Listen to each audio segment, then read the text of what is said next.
ನಮಸ್ಕಾರ. Speed plus ಕರ್ನಾಟಕದ ವಿಶೇಷ ಕಾರ್ಯಕ್ರಮಕ್ಕೆ ಸ್ವಾಗತ. ನಾನು ನಿಮ್ಮ ಕಿರಿಕೀರ್ತಿ. ಇಂಡಿಯನ್ ಕ್ರಿಕೆಟ್ ಟೀಮ್ ನನ್ನ ಪ್ರಕಾರ ಕಳೆದ ಒಂದಿಷ್ಟು ವರ್ಷಗಳಿಗೆ ಹೋಲಿಸ್ಕೊಂಡ್ರೆ ಅತ್ಯಂತ ಅತ್ಯಂತ ಅತ್ಯಂತ ಕೆಟ್ಟ ಪರಿಸ್ಥಿತಿಯಲ್ಲಿ ಇದೆ. ಭಾರತ ತಂಡದಲ್ಲಿ ಸಮಸ್ಯೆ ಏನು ಅಂತಂದರೆ, ಎಷ್ಟು ಜನ ಪ್ಲೇಯರ್ಸ್ ಇದ್ದಾರೆ ಅಂದರೆ ಯಾರನ್ನ ಎಲ್ಲಿ ಆಡಿಸೋದು ಅಂತಲೇ ಗೊತ್ತಾಗಲ್ಲ ಅನ್ನೋಷ್ಟು ಜನ. ಒಬ್ಬರಿಗಿಂತ ಒಬ್ಬರು ಪ್ಲೇಯರ್ಸ್.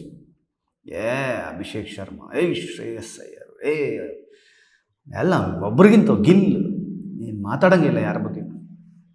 ಬಟ್ ಏನಾಗ್ತಿದೆ ಇವ್ರಿಗೆ? ಸೂರ್ಯಕುಮಾರ್ ಯಾದವ್ನ ಕ್ಯಾಪ್ಟನಿಂದ ತೆಗೆದು ಶ್ರೇಯಸ್ ಅಯ್ಯರಿಗೆ ಕೊಟ್ಟ ಮೇಲೆ ಇಲ್ಲಿ ತನಕ ಒಂದು ಮ್ಯಾಚ್ ಗೆದ್ದಿಲ್ಲ. ಯಾಕಿದೆ ನೆನ್ನೆ ಮಾತಾಡ್ತಿದ್ದೀನಿ ಅಂದರೆ, ನೆನ್ನೆ ಇಂಗ್ಲೆಂಡ್ ಟೂರ್ ಏನು ಹೋಗಿದ್ರು, ಅದರಲ್ಲಿ T20 ಮ್ಯಾಚಸಲ್ಲಿ 3ರಲ್ಲಿ ಒಂದೇನೋ ಮಳೆ ಒಂದು ಮರ್ಯಾದೆ ಬಿಡುತ್ತಷ್ಟೇ. ಬಿಟ್ಟರೆ 2 ಮ್ಯಾಚ್ಗಳನ್ನು ಹೀನಾಯವಾಗಿ ಸೋತರು. ಅದರಲ್ಲೂ ನೆನ್ನೆ ಮ್ಯಾಚ್ ಅಂತೂ 76 ರನ್ನಿಗೆ ಆಲ್ಔಟು. ಸೀರಿಯಸ್ಲಿ, ಇದು ವಿಶ್ವದ ನಂಬರ್ 1 ತಂಡನ ಇದು?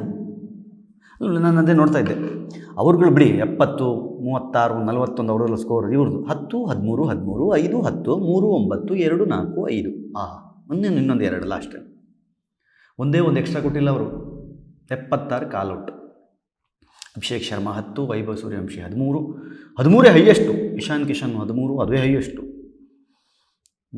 ಕ್ಯಾಪ್ಟನ್ ಶ್ರೇಯಸ್ ಅಯ್ಯರ್ 5. ಏನು ಆಡ್ತಿದ್ದಾರೆ ಇವರು? ಏನು ಮಾಡ್ತಾ ಇದ್ದಾರೆ ಇವರು? ಫಸ್ಟ್ ಆಫ್ ಆಲ್, ಗೌತಮ್ ಗಂಭೀರ್ಗೆ ಏನಾಗಿದೆ? ಇಲ್ವಾ? He is not capable. ಅವರಿಗೆ ಹೆಂಗೆ ಸ್ಕೌಟಿಂಗ್ ಮಾಡಿ, ಹೆಂಗೆ ಯಾರ್ಯಾರನ್ನ ಎತ್ಕೊಂಡ್ಬಂದು ಟೀಮಲ್ಲಿ ಯಾರ್ಯಾರನ್ನ ಹಾಕಬೇಕು, ಎಲ್ಲಿ ಆಡಿಸ್ಬೇಕು, ಹೆಂಗೆ ಆಡಿಸ್ಬೇಕು, ಯಾವ ಪಿಚ್ಚು, ಯಾವ ಕಂಡೀಷನಲ್ಲಿ ಹೆಂಗೆ ಆಡಿಸ್ಬೇಕು ಅನ್ನೋದು ಗೊತ್ತಾಗ್ತಿಲ್ಲ ಅಂತಂದರೆ ಸುಮ್ಮನೆ ಕೋಚಿಂಗ್ ಬಿಟ್ಬಿಟ್ಟು ಆ ಕಡೆ ಹೋಗ್ಬೋದಲ್ಲ. ರೆಕಾರ್ಡ್ ಮೇಲೆ ರೆಕಾರ್ಡು ಗೌತಮ್ ಗಂಭೀರ್ ಅಂಡರಲ್ಲಿ.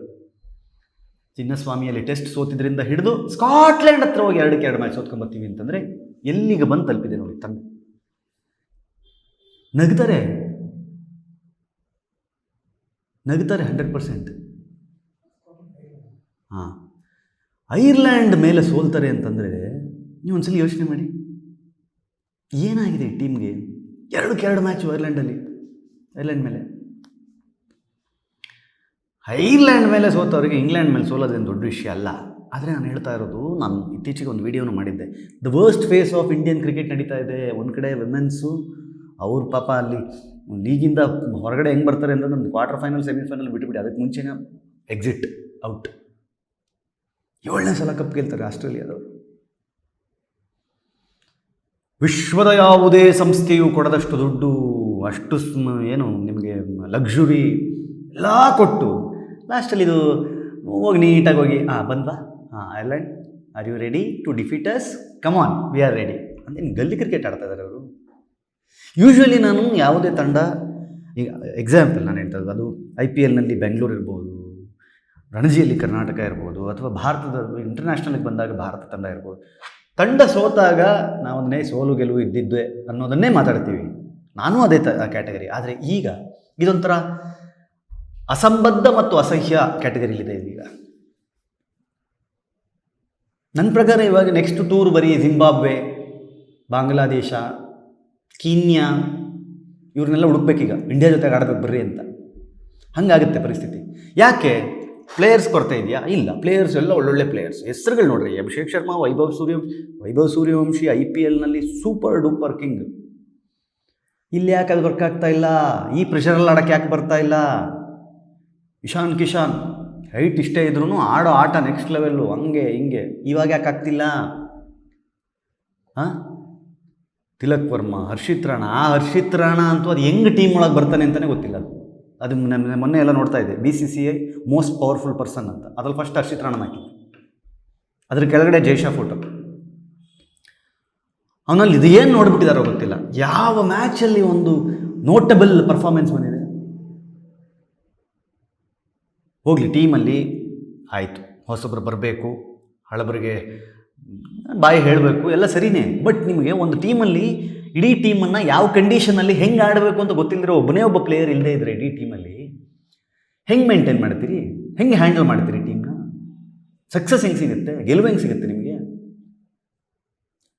ಸಾಲು ಸೋಲುಗಳು, ಸೋಲು ಮಾಡದೇ ಇಲ್ಲದೇ ಇರೋ ರೆಕಾರ್ಡೆಲ್ಲ ಮಾಡ್ತಾಯಿದ್ದೀರಿ. ಮುಂಚೆ ನಿಮ್ಮ ರೆಕಾರ್ಡ್ಗಳು ಹೆಂಗಿರ್ತಿತ್ತು ನಮ್ಮ ಟೀಮ್ ಇಂಡಿಯಾದ್ದು ಅಂತಂದರೆ, ಅಷ್ಟು ರನ್ ಚೇಸ್ ಮಾಡಿದ್ರಂತೆ, ಇಷ್ಟು 6 ಹೊಡೆದ್ರಂತೆ, ಹಿಂಗೆ ಇಷ್ಟೇ ಪವರ್ ಪ್ಲೇಯಲ್ಲಿ ಇಷ್ಟು ರನ್ಸ್ ಚಚ್ಚಿಬಿಟ್ರಂತೆ, ವಿಕೆಟ್ ಇಲ್ದಂಗೆ ಹೊಡೆದು ಮುಗಿಸಿದ್ರಂತೆ. ಇವೆಲ್ಲ ನಮ್ಮ ರೆಕಾರ್ಡು. ಇವಾಗ T20ಯಲ್ಲಿ ಯಾರ್ರೀ ಅವ್ರದ್ದೆಷ್ಟು 200 ಚಿಲ್ಲರೆ, 201 ಅವ್ರದ್ದು, 201. ನಮ್ದು 76. T20ಯಲ್ಲಿ ಯಾರಾದರೂ 124 ರನ್ನಲ್ಲಿ ಸೋತಿರೋದು ನೋಡಿದ್ದೀರಾ? ಇದರಿಲ್ಲ ಅಂತಲ್ಲ, ಬಟ್ ಇಂಡಿಯಾ ಭಾರತ ತಂಡ 124 ರನ್ಗಳ ಸೋಲು, ಆಲ್ ಔಟು. ಎಷ್ಟು ಓವರ್? 11 ಓವರಿಗೆ 10 ಜನ ಔಟ್ ಆಗ್ತಾರೆ ಅಂತಂದರೆ ಈ ಇಂಟರ್ನ್ಯಾಷನಲ್ ಗಲ್ಲಿ ಕ್ರಿಕೆಟ್ ಅಂತ ಡೌಟ್ ಬರುತ್ತಾ ಬರಲ್ಲ? ಫಾರ್ಮಲ್ಲಿಲ್ವಾ? ಕಿತ್ತಾಕಿ ಬೇಜಾನ್ ಜನ ಇದ್ದಾರೆ. ಯಾಕೆ ಪದೇ ಪದೇ ಫಿಲ್ಟರ್ ಮಾಡ್ತೀರಿ? ನಾನು ಅವಾಗಲಿ ಗಿಲ್ ಹೆಸರು ಹೇಳಿದೆ, ಗಿಲ್ ಇಲ್ಲ ಟೀಮಲ್ಲಿ. ಗಿಲ್ ಹೊರಗಡೆ ಇಟ್ಟು ಏನು ಮಾಡ್ತಾ ಇದ್ದೀರಿ? ಸೂರ್ಯಕುಮಾರ್ ಯಾದವ್ನ ಹೊರಗಡೆ ಇಟ್ಟು ಏನು ಮಾಡ್ತಾ ಇದ್ದೀರಿ? ಆಡಿಸಿ ಅಲ್ಲ.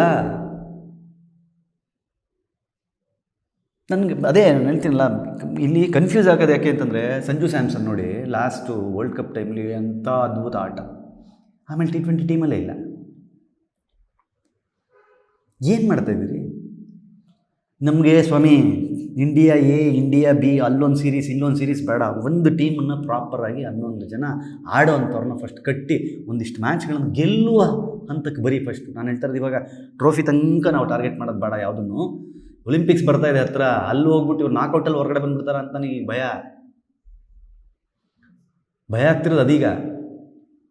ವಿರಾಟ್ ಕೊಹ್ಲಿಗೋಸ್ಕರನೇ ಒಲಿಂಪಿಕ್ಸ್ನಲ್ಲಿ ಕ್ರಿಕೆಟನ್ನು ಸೇರಿಸಲಾಯಿತು ಅಂತ ಹೇಳಿದ್ದಷ್ಟೇ ಬಿಟ್ಟರೆ, ಒಳಗಡೆ ಹೋಗಿ ಇಲ್ಲಿ ಆಡೋಕ್ಕೆ ಮುಂಚೆನೇ ಹೊರಗಡೆ ಬಂದುಬಿಟ್ರೆ ಏನು ಮಾಡೋದು? ಎಲ್ಲವೂ ಸರಿ ಇಲ್ಲ BCCIಯಲ್ಲಿ ಅನ್ನೋದು ಮೇಲ್ನೋಟಕ್ಕೆ ಗೊತ್ತಾಗ್ತಾ ಇದೆ. ಇದರ ಸ್ಕ್ರೂಟಿನಿ ಆಗಲೇಬೇಕು.